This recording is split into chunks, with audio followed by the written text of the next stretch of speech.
जगत में प्रत्येक व्यक्ति को किसी ना किसी प्रकार की निर्बलता अवश्य होती है। जैसे कोई बहुत तेजी से दौड़ नहीं पाता तो कोई अधिक भार नहीं उठा पाता, कोई असाध्य रोग से पीड़ित रहता है तो कोई पढ़े हुए पाठों को स्मरण में नहीं रख पाता। ऐसे अनेकों उदाहरण और भी हैं।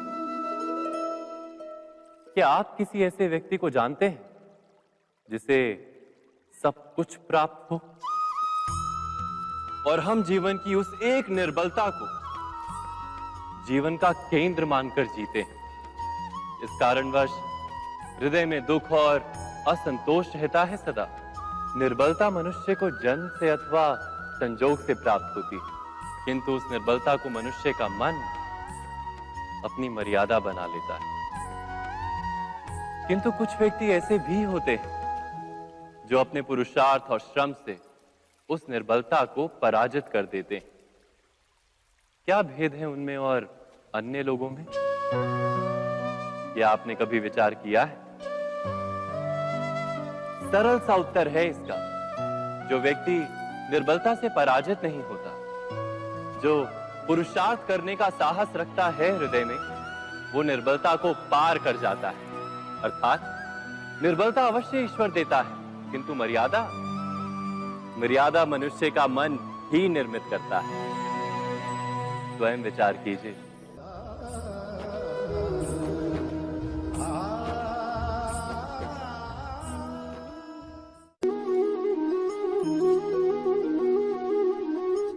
भविष्य का दूसरा नाम है संघर्ष।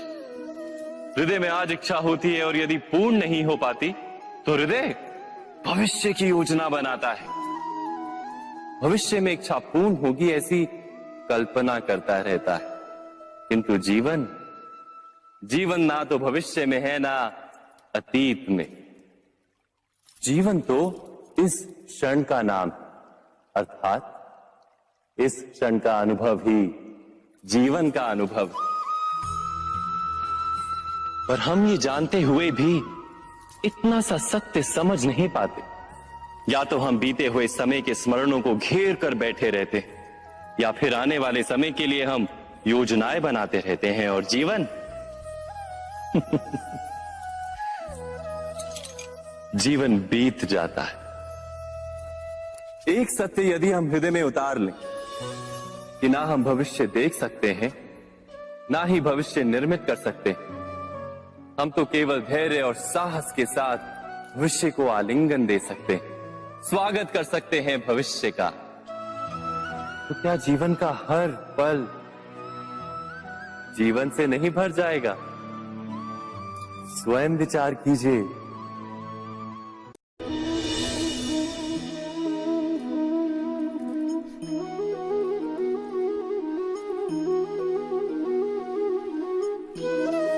ज्ञान प्राप्ति सदा ही समर्पण से होती है, यह हम सब जानते हैं।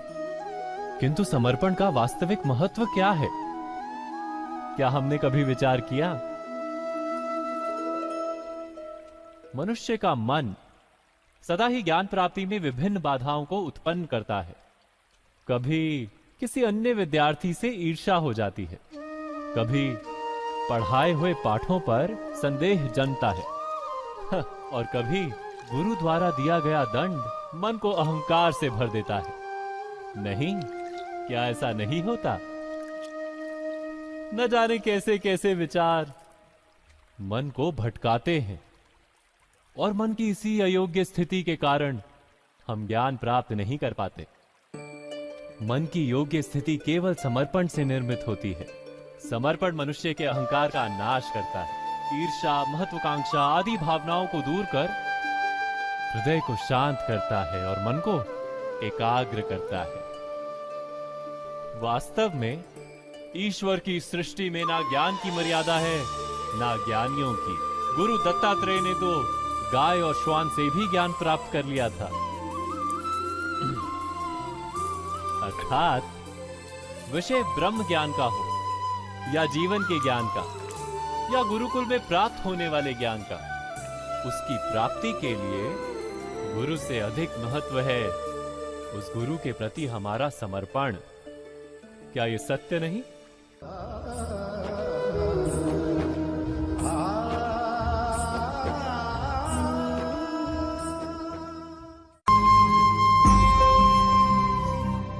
प्रत्येक मनुष्य के जीवन में ऐसा क्षण अवश्य आता है जब सारे स्वप्न, सारी आशाएं, सारे दृश्य ध्वस्त हो जाते हैं। जीवन के सारे आयोजन ही बिखर जाते हैं।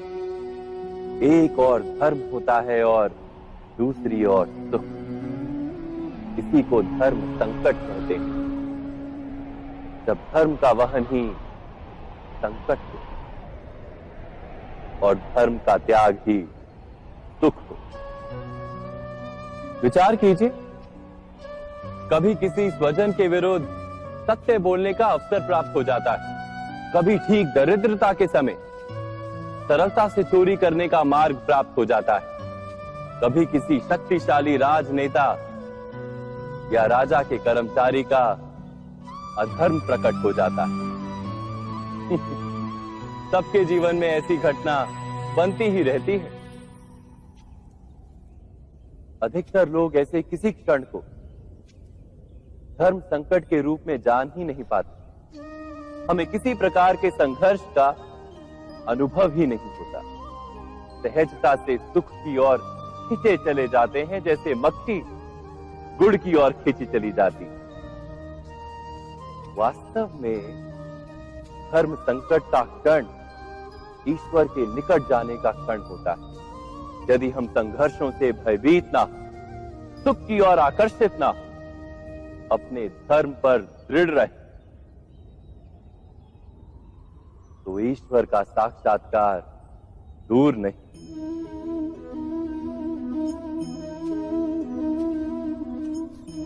पवन से युद्ध करने वाला पत्ता यदि पेड़ से गिरता है तो भी आकाश की ओर उठता है।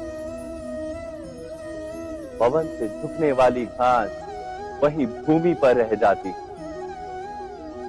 अर्थात धर्म संकट से यदि हम संकट को ही टाल दें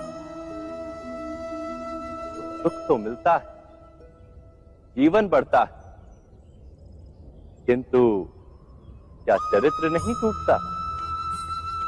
क्या आत्मा दरिद्र नहीं हो जाती? क्या ईश्वर से अंतर नहीं हो जाता? स्वयं विचार किए। दो व्यक्ति जब निकट आते हैं तो एक दूसरे के लिए सीमाएं और मर्यादाएं निर्मित करने का प्रयत्न अवश्य करते हैं। हम यदि सारे संबंधों पर विचार करें तो देखेंगे कि इन सारे संबंधों का आधार यही सीमाएं हैं जो हम दूसरों के लिए निर्मित करते हैं। और यदि अनजाने में भी कोई अन्य व्यक्ति इन सीमाओं को तोड़ता है तो उसी क्षण हमारा हृदय क्रोध से भर जाता है। इन सीमाओं का वास्तविक रूप क्या है? क्या हमने कभी विचार किया? सीमाओं के द्वारा हम दूसरे व्यक्ति को निर्णय करने की अनुमति नहीं देते। अपना निर्णय उस व्यक्ति पर थोपते हैं, अर्थात किसी की स्वतंत्रता का अस्वीकार करते हैं। और जब स्वतंत्रता का अस्वीकार किया जाता है तो उसका हृदय दुख से भर जाता है। और जब वो सीमाओं को तोड़ता है तो हमारा हृदय क्रोध से भर जाता है। क्या ऐसा नहीं होता?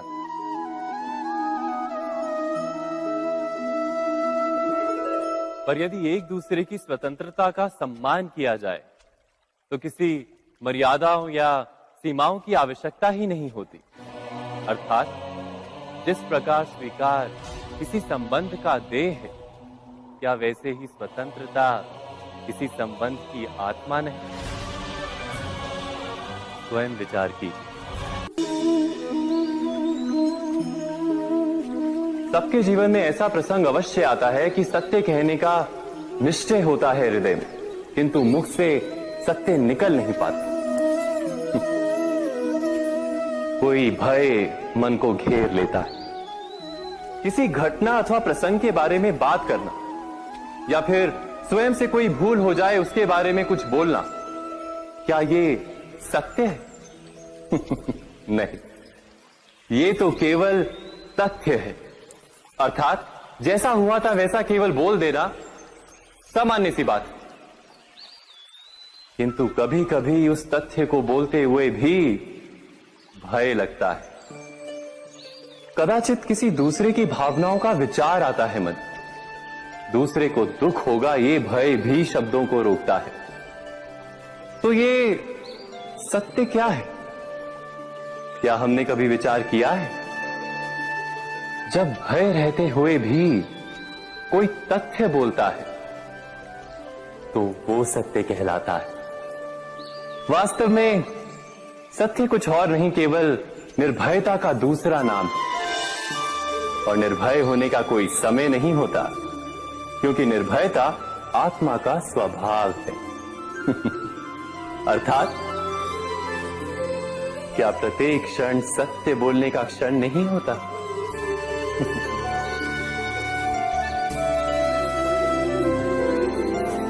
स्वयं विचार कीजिए।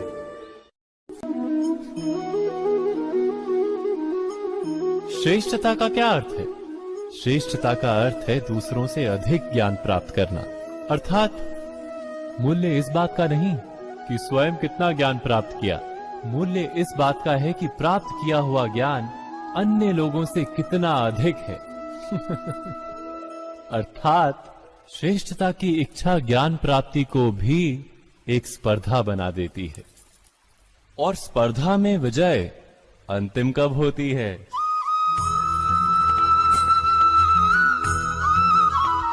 कुछ समय के लिए तो श्रेष्ठ बना जा सकता है, किंतु सदा के लिए कोई श्रेष्ठ नहीं रह पाता। फिर वही असंतोष, पीड़ा और संघर्ष जन्म लेता है। किंतु श्रेष्ठ बनने के बदले यदि उत्तम बनने का प्रयत्न करें तो क्या होगा? उत्तम का अर्थ है कि जितना प्राप्त करने योग्य है वो सब प्राप्त करना, किसी से अधिक पाने की इच्छा से नहीं, मात्र आत्मा की तृप्ति हेतु कुछ प्राप्त करना। उत्तम के मार्ग पर किसी अन्य से स्पर्धा नहीं होती, स्वयं अपने आप से स्पर्धा होती है। अर्थात उत्तम बनने का प्रयत्न करने वाले को देर अबेर सारा ज्ञान प्राप्त हो जाता है। बिना प्रयत्न के ही वो श्रेष्ठ बन जाता है। किंतु जो श्रेष्ठ बनने का प्रयत्न करता है वो श्रेष्ठ बने या ना बने, उत्तम कभी नहीं बन पाता।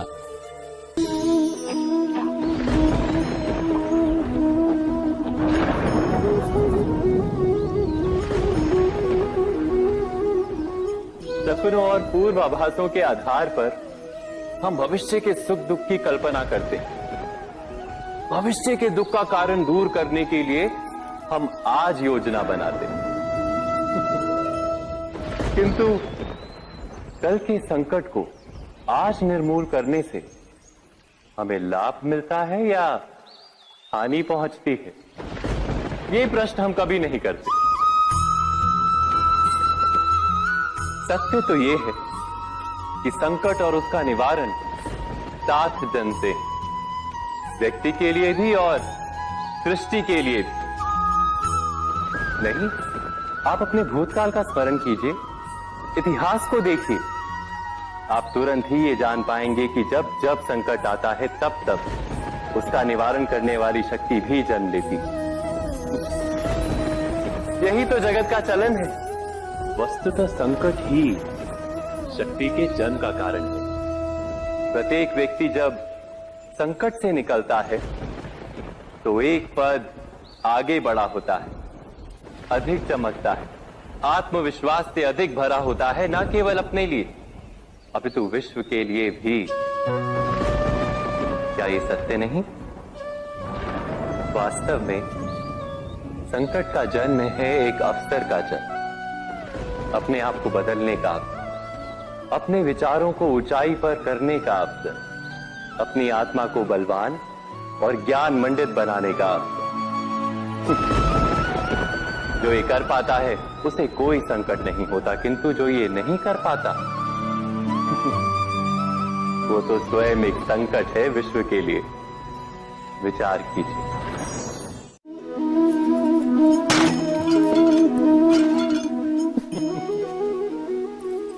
कभी कभी कोई घटना मनुष्य के जीवन की सारी योजनाओं को तोड़ देती और मनुष्य उस आघात को अपने जीवन का केंद्र मान लेता। पर क्या भविष्य मनुष्य की योजनाओं के आधार पर निर्मित होते हैं? नहीं। जिस प्रकार किसी ऊंचे पर्वत पर सर्वप्रथम चढ़ने वाला उस पर्वत की तलाई में बैठकर जो योजना बनाता है, क्या वही योजना उसे उस पर्वत की चोटी तक पहुंचाती है? नहीं। वास्तव में वो जैसे जैसे ऊपर चढ़ता है, वैसे वैसे उसे नई नई चुनौतियां, नई नई विडंबनाएं, नए नए अवरोध मिलते हैं। प्रत्येक पद पर वो अपने अगले पद का निर्णय करता है। प्रत्येक पद पर उसे अपनी योजनाओं को बदलना पड़ता है। कहीं पुरानी योजना उसे खाई में ना ढकेल दे। वो पर्वत को अपने योग्य नहीं बना पाता, केवल स्वयं को पर्वत के योग्य बना सकता है। क्या जीवन के साथ भी ऐसा ही नहीं? जब मनुष्य जीवन में किसी एक चुनौती को, एक अवरोध को अपने जीवन का केंद्र मान लेता है, अपने जीवन की गति को ही रोक देता है, तो वो अपने जीवन में सफल नहीं बन पाता और ना ही सुख और शांति प्राप्त कर पाता। अर्थात जीवन को अपने योग्य बनाने के बदले स्वयं अपने को जीवन के योग्य बनाना ही सफलता और सुख का एकमात्र मार्ग नहीं। स्वयं विचार कीजिए।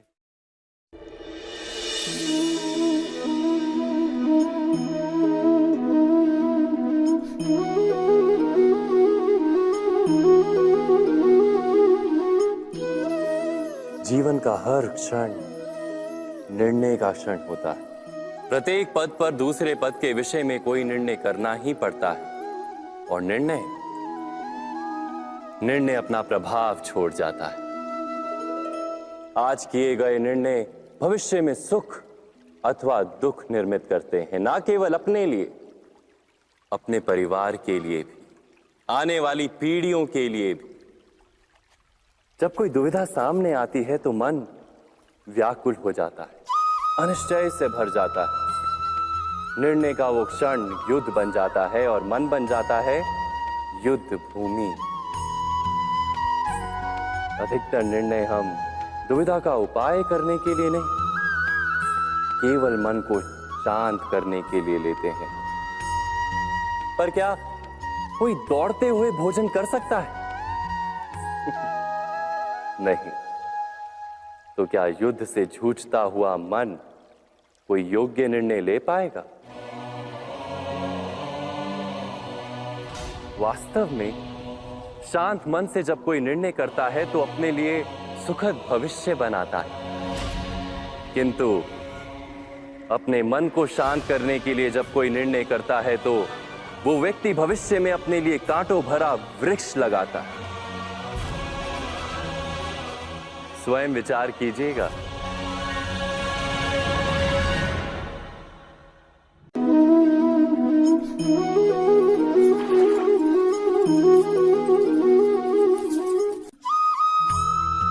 जीवन में आने वाले संघर्षों के लिए जब मनुष्य स्वयं को योग्य नहीं मानता, जब उसे अपने ही बल पर विश्वास नहीं रहता, तब वो सद्गुणों को त्याग कर दुर्गुणों को अपनाता है। वस्तुतः मनुष्य के जीवन में दुर्जनता जन्म ही तब लेती है जब उसके अंतर में आत्मविश्वास नहीं होता। आत्मविश्वास ही अच्छाई को धारण करता है। ये आत्मविश्वास है क्या?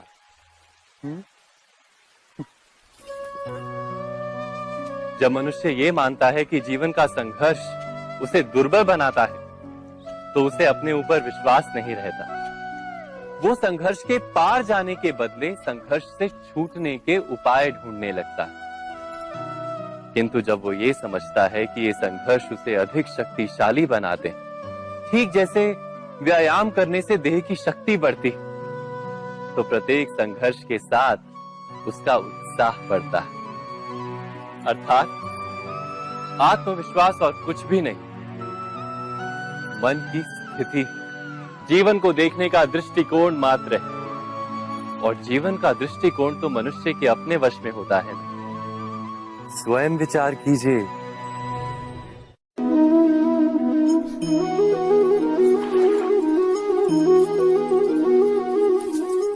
पिता सदा ही अपने संतान के सुख की कामना करते, उनके भविष्य की चिंता करते रहते।